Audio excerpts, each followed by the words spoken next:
అందరికీ సంక్రాంతి పండుగ శుభాకాంక్షలు. ప్రతి ఒక్కరూ వారి కుటుంబ సభ్యులతో వారి సొంత ఊర్లకు వెళ్ళి ఈ పండుగ గొప్పగా జరుపుకోవాలని వెళ్తుంటారు. అదేవిధంగా మా కర్నూలు జిల్లా నుంచి కూడా గుంటూరుకు లేదంటే ఆంధ్రాకు లేదంటే కర్ణాటక ఈ ప్రాంతంలో మా వాళ్ళు కూడా వెళ్తారు. కానీ వాళ్ళు వెళ్ళేది పండగకు కాదు, అక్కడ కూలి పని కోసం. చేతికొచ్చిన పంటగ కోత కోయడానికి వాళ్ళ పిల్లల్ని కూడా వారం రోజులు బడి ముందే మానిపించి కూలి పని డబ్బులు బాగా వస్తాయని చెప్పి తీసుకొని పోతారు. మా కర్నూలు జిల్లాలో ముఖ్యంగా సంక్రాంతి పండుగను కీడు పండుగ అని కూడా అంటారు.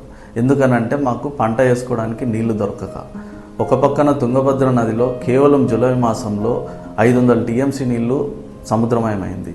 దాదాపు 13 లక్షల ఎకరాల భూమి సాగుకు మా కర్నూలు జిల్లాలో ఉంది.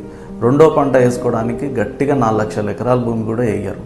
ఎందుకనంటే నీటి వసతులు లేక. దీని నిర్లక్ష్యం ఎవరంటే స్పష్టంగా తెలిసింది మాత్రం మా నాయకులే. ఇప్పటికైనా నాయకులు బుద్ధి తెచ్చుకొని ఒక ప్రాంతంలో పండగ చాలా గొప్పగా జరుపుకుంటూ వాళ్ళకు డబ్బులు ఎక్కువై జూదం ఆడుతారు కోడి పందాల ద్వారా. అది వాళ్ళ సంతోషం. కానీ మాకు డబ్బులు లేక కూలి పనికి పోతూ ఉంటారు.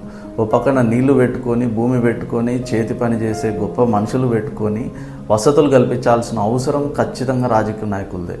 ఈసారైనా కొంచెం దయ చూపించి ఈ గవర్నమెంట్ అయినా ముందుకు వచ్చి ఖచ్చితంగా మాకు నీటి వసతి కల్పిస్తే మా కర్నూలు జిల్లా కూడా చాలా గొప్పగా సంక్రాంతి పండుగ జరుపుకుంటుందని ఆశిస్తూ జై కర్నూలు, జై కేపీఎస్.